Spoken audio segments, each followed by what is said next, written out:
Assalamualaikum, grade 9. Today we will discuss about the elements, compounds and mixture of first chapter. And firstly we will see the definition of matter. What is matter? Matter ऐसी चीज़ है जो space और mess रखती है, यानी ऐसी चीज़ जो space और मैस रखती है उसे हम क्या कहते हैं? Matter. So we can define it as anything that occupies space and has mass is called matters. For example, earth, water, moon. ये अर्थ भी स्पेस भी रखती है, मैस भी रखती है, वाटर, मून सब.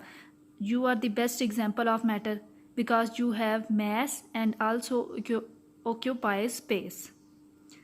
So now we will define the substance. What is substance? ऐसा मैटर जो स्पेशल करैक्टर्स रखता है और वो करैक्टर दूसरी काइंड के मैटर से डिफरेंट होते हैं.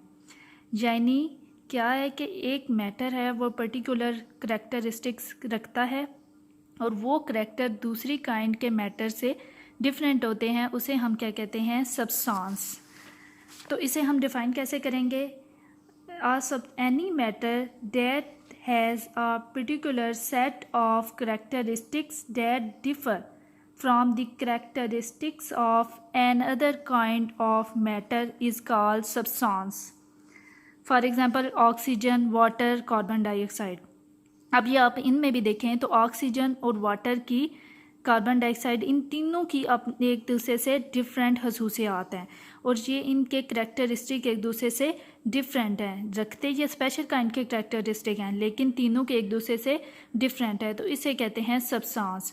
Now we will discuss about the element. What is element?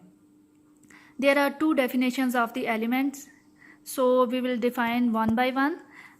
Firstly we will define as ऐसा आपका सब्सटेंस जो किसी दूसरे सिंपलर सब्सटेंस में कन्वर्ट नहीं होता उसे हम क्या कहते हैं? एलिमेंट.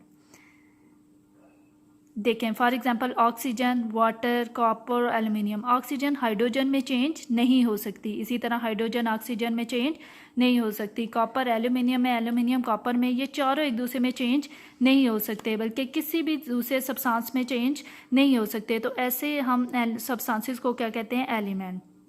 सो हम इसे डिफाइन कैसे करेंगे? A substance that can not be converted into other simpler substances is called element. अब हम इसकी सेकंड डेफिनेशन देख लेते हैं. सेकंड डेफिनेशन क्या है? ऐसा सब्सटेंस जिसमें तमाम एटम्स का एटॉमिक नंबर सेम हो.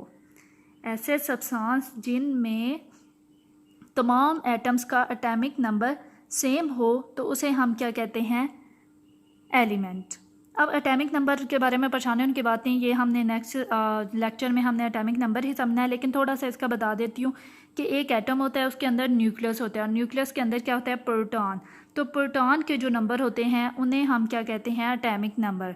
ये भी थोड़ा सा ब्रीफली सा मैंने आपको बता दिया, इंशाल्लाह नेक्स्ट वीडियो में मैं आपको इसके बारे में समझाऊँगी.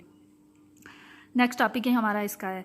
तो आप ये देख रहे हैं इसका ये क्या है? सब्सटेंस जिसमें एटम्स, तमाम एटम्स क्या रखते हैं? एटॉमिक नंबर सेम रखते हैं, उसे क्या कहते हैं? एलिमेंट.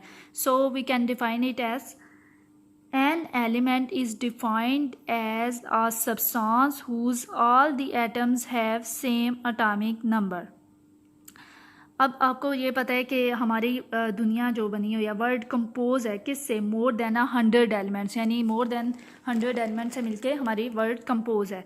तो ये एलिमेंट्स क्या हैं? बिल्डिंग ब्लॉक हैं तब तमाम सब्सटेंस